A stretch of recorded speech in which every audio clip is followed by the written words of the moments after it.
everyone, it's Alyssa back in my kitchen for this month's Spice Up Your Kitchen.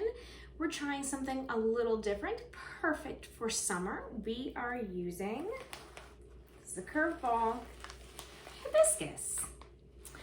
So when you use hibiscus, it is actually, and this is something I did not know, it is not the flower that we're consuming, not the petals, but it's the outside. It's called the calyx.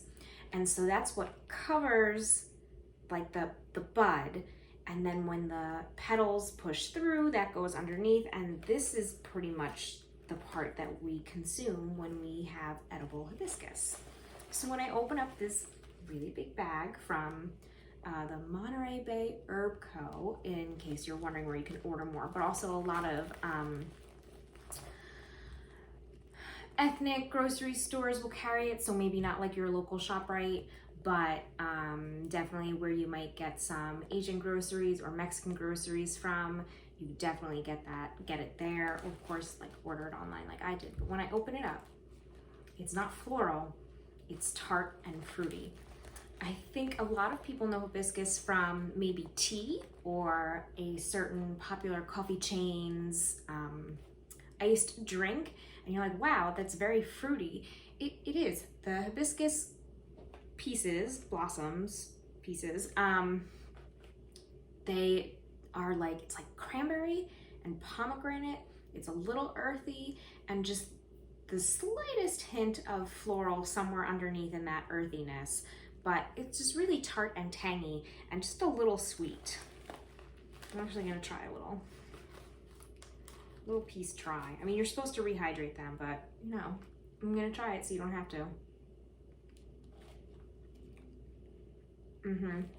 Very tart, very tart. Wow. Yep. Very little floral, mostly just like cranberry or pomegranate for sure. And of course they have a beautiful color that they're known for. We're gonna make two things today. The recipe pamphlet has 3 things. The one of them is the iced tea that you make from this, but we're going to make the quesadillas.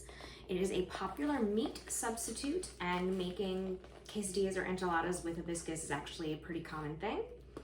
And then the other thing is I'm gonna make a little pound cake. The recipe for the full pound cake is in the pamphlet. I'm just gonna make a little mini microwave version. It's not gonna come out great, but I really wanted to try the flavor combination, so we'll get to that. But before I can do any of this, I have to rehydrate my hibiscus. And so for that, I'm going to boil it in water on the stove over here. And so I'm only just gonna do a little bit because I'm doing a small portion, but the recipes that I gave you, they should all work together, where you have a cup of the dried hibiscus and about 4 cups of water. You're gonna use some of that liquid for the cake later on, and then we'll use the rehydrated flowers for our quesadilla. All right, so I'm going to rehydrate these, get them boiling on the stove and then simmering. It should only take, once the water gets boiling, it should only take 5 minutes to let this simmer. And then we reserve the liquid and we set these aside for the quesadilla. I'll show you how the whole thing works, and we'll get going. We'll give it a try. So if you're giving this a try, I applaud you. I know not everybody wanted to give this a try, but a lot of you tried lavender last time. If you were willing to try that, you should be willing to try this. This will be a fun one. Let's get started.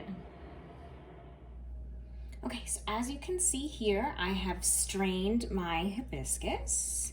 They're all rehydrated, and I have my hot, beautifully colored liquid down below, reserved for later. Yes, it does stain. It does stain.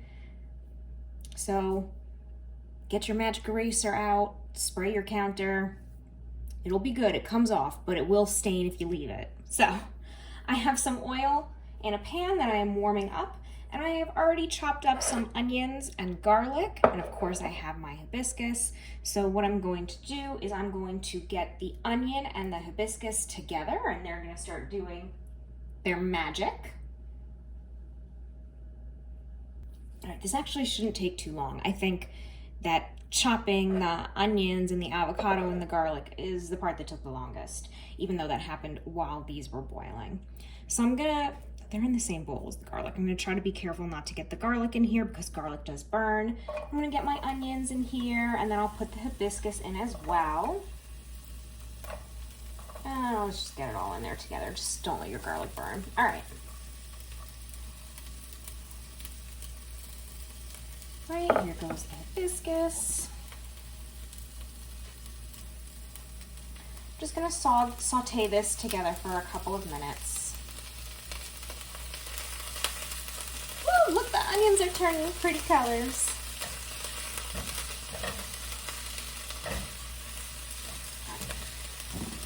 Balance that back here.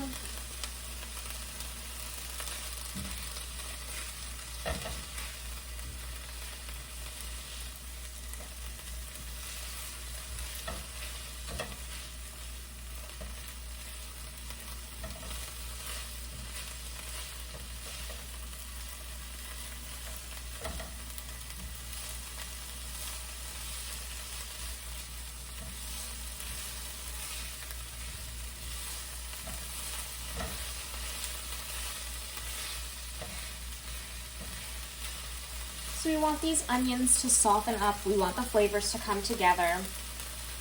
Don't be like me, put your garlic in after, because I really want to give the time to let these onions soften. So what you should normally do is put your hibiscus and onion in with your oil, let that saute about 2 minutes, then add your garlic, and then maybe do another 5 minutes total. I'm very curious to try this combination because of how tangy the hibiscus is, especially because of what we're going to add to it. So our spice mixture today is just some salt. This is a pretty simple one. We have some salt, chili powder, and ground cumin. That's it. That's our entire spice blend. So interested to see what that does with the flavor that we have going on already.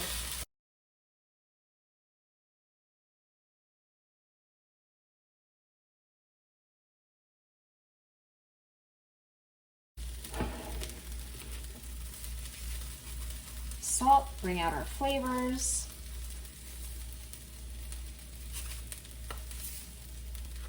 Chili powder and cumin. Stir that up.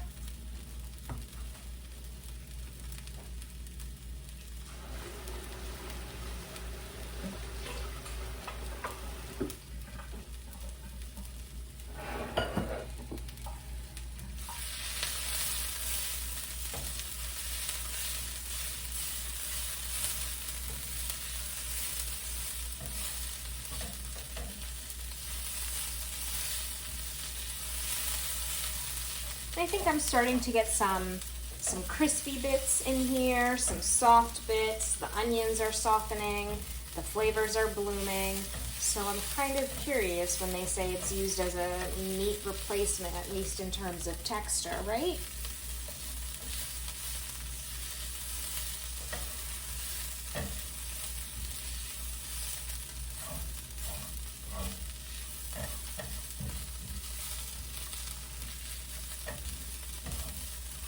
Give us another minute. I'm going to reserve it into its own little plate, and we'll start to put together the tortilla and everything. So just give this another minute, get some of these onions a little softer here. We'll oil our pan again, and we'll get ready to do the tortillas.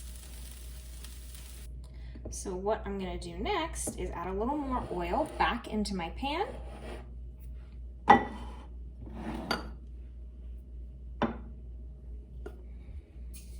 That way we can get our tortillas nice and crisp. I'm gonna lay my tortilla down. I'm gonna scoop on some of our mixture.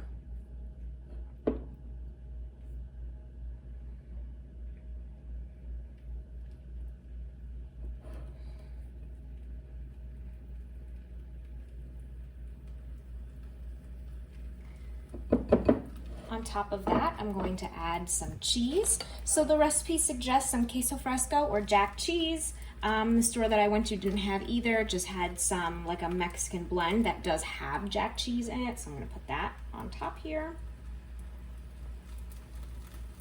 I think a queso fresco would be much better because it's really got just such a nice fresh flavor to it. And then a little bit of avocado.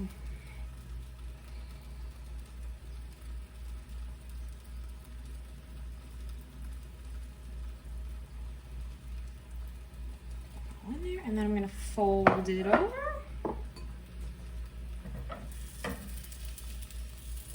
let everything come together.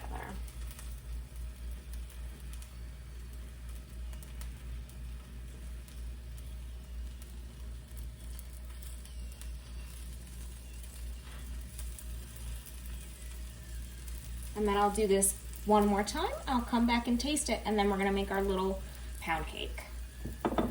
Okay, so I'll be right back. Okay, so look at this pretty plating job I did. Anyway, these are them. You can also toss some scallions on top, some cilantro, maybe like a drizzle of crema, sour cream, a little more crumble of queso fresco, but I'm keeping it simple today because this is what I got. So I'm gonna give this a try. I'm very curious, very curious.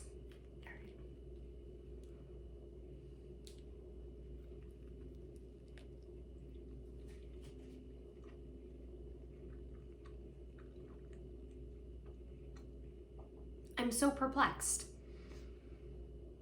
It's totally different. What?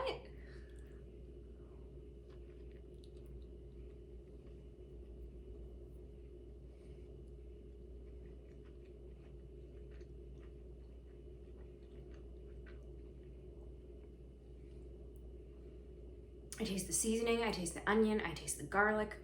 There is some brightness and a little tang, but the texture really is kind of like a shredded meat. I am so perplexed and pleasantly surprised. It is tangy and bright. You can definitely adjust your seasoning level to maybe downplay that a little bit more, but it kind of just reminds me of when you, especially with a lot of, I feel like there's a lot of like lime in a lot of Mexican cuisine, or like at least Tex-Mex, sorry. Like, right, we use that to brighten things up with all of these warm seasonings, and that's kind of what the tanginess is adding. It's adding a little acid type profile. I'm totally blown away. This is cool.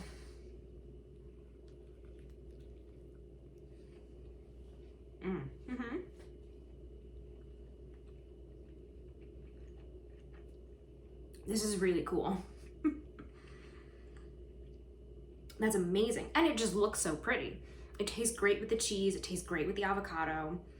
I have some little like crispy bits around the edge. It kind of browned up nicely in the pan. Kind of just like you would if you had shredded meat. You have some pieces that are crispy and some that are not. This is really cool. This is a cool lunch. I do have some leftover, so you can see I made 2 for myself. And with the smaller portion that I made, so I made it with a 1/2 cup of the dried flowers, but the recipe that you have says a cup of the dried flowers to 4 cups of water. So even though I halved it, I still have enough. I could make a 3rd quesadilla, but I actually think I'm gonna save it for my dinner tonight, and I'm gonna do a salad. I'm gonna add some extra protein on top, maybe do some shrimp in the same seasoning with onion, cumin, and chili powder, and then warm that back up again with the shrimp, and then toss it onto like a big bed of lettuce and some shredded cheese and make a salad. Think about all the fun ideas. So this is really cool. I'm gonna have another bite. That was awesome. All right, I'm gonna set this aside. I'm gonna go back to the counter. Excuse me, my mouth is full. I'm gonna go back to the counter. I'm gonna make a version of the bun cake that's in your recipe pamphlet or link down below, depending on where you're consuming this. But but I'm just gonna make a mug cake version. What I'm really interested in is the hibiscus flavors. So for this, we are making a little sugar crumble with freeze-dried strawberries, the dried strawberries and the dried hibiscus, not rehydrated. And then we're using that measuring cup of liquid, the tea. So most of that you're probably gonna use to make yourself like a nice beverage. There are tons of recipes online, and then I've included one on the back of our pamphlet or in the link down below. And we're gonna use that to make a glaze, you know, like your standard confectioner sugar glaze. We're gonna add that to it to make it pink and add a little zing to it. So I'm just gonna make a mug cake recipe, but I'm going to add the elements in it. But the recipe that's in your pamphlet is a beautiful pound cake bundt. Do you not have a bundt pan? Guess what? The library has some available for checkout. We have tons of baking pans. We also have things like knitting needles and crochet hooks and some STEM toys for kids, a yoga mat, laptops and hotspots. Okay, this is my library plug moment of this video. But if you would like to make the bundt can version of this, we do have some bundt pans that you can check out at the library, and then you bring them back. You just check them out on your library card like a book. All right, so I'm just gonna make a little mini version of it because I just wanna taste the flavor profile. So we're gonna go back to the counter and we're gonna set that all up, and then we're gonna taste that. What a great meal I'm having today. All right, be right back. Okay, so like I said, this is not the same recipe that you have in your pamphlet because I'm just making a little miniature one. But over here, this is what is in your pamphlet. This is the strawberry sugar. It is made with freeze-dried strawberries, some of the dried hibiscus, and some sugar. So I'm just making my little batter here. You'll follow the recipe. So I'm just gonna mix my wet and my dry ingredients, and then it'll all go back into the mug. But so let me just stir this up. And so it's kind of a layered process here. This smells good because it's got almond extract in it. I love almond extract. I think the mug cake recipe that I used was for a vanilla mug cake with, you know, vanilla extract, but your recipe calls for almonds, so I wanted to try the almond flavor with the strawberry and the hibiscus because I think it's going to be amazing. The recipe you have is a like a cream cheese pound cake, bundt cake kind of a deal. Okay, so what you're gonna do is in your pan, and of course you're using a bundt pan, so you wanna make sure it's oiled and floured. So you're gonna pour in about half of your batter.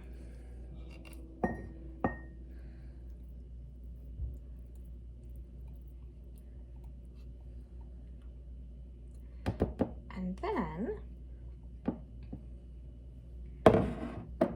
you're going to use your strawberry sugar, which be careful when you're opening it right after you buzz this because you're gonna just inhale your strawberry sugar. So see, there it is.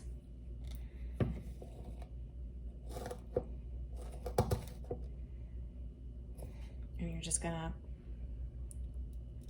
pour some out on top here.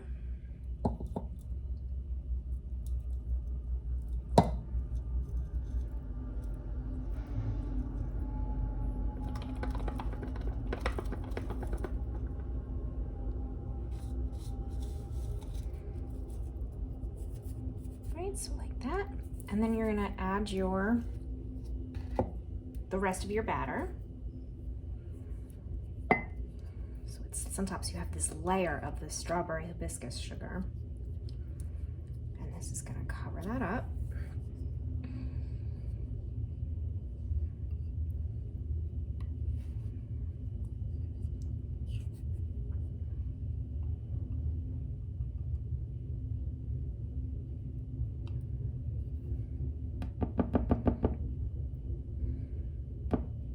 And then you're gonna sprinkle some more on top. There we go.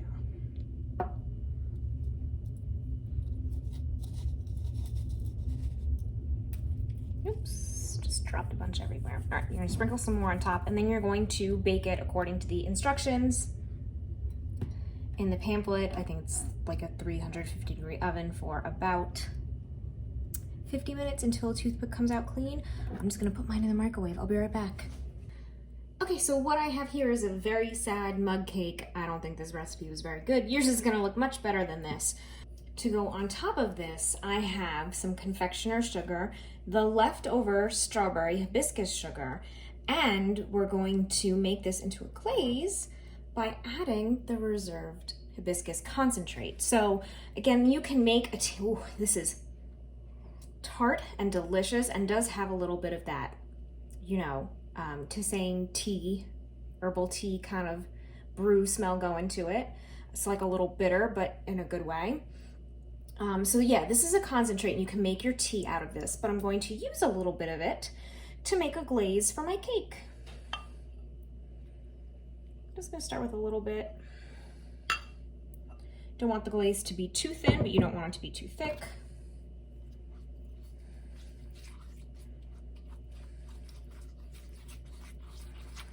Ooh, it smells lovely.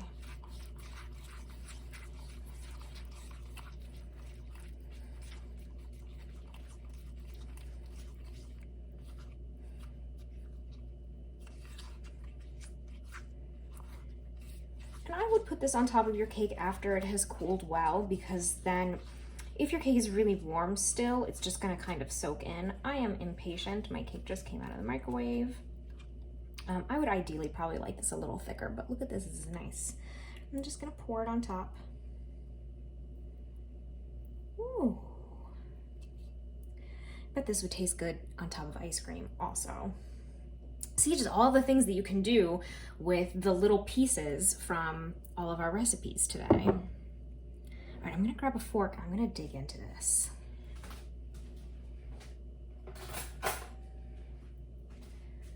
So remember, this is not the cake that you're gonna have. This is just a sad impression.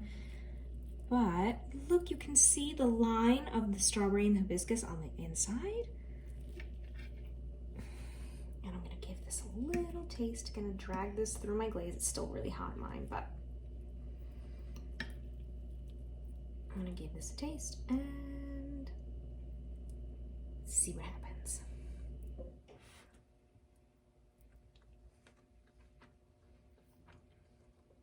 This is beautiful.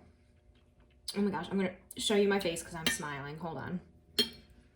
Okay, this is so delicious. It is lightly sweet. It is tangy. It is fresh. It is delicious. The tartness, but also the sweetness, just the inherent sweetness that you get from strawberries, plays really, really well with the hibiscus, the tart and tangy from the hibiscus. The tea concentrate for your glaze goes great with the almond flavor, and of course your pound cake is going to be heavier than mine, so it's like a heavy buttery cream cheesy pound cake, and this tart glaze and the ribbon of hibiscus strawberry sugar breaks that up. It is so delicious. This glaze, like I just said, I'm going to probably use this recipe for vanilla ice cream, crumbles. I mean, this glaze is going to go on top of every dessert from now on for forever. Plain vanilla cakes. This is delicious. I really hope that you give these hibiscus recipes a try. I hope that you love them.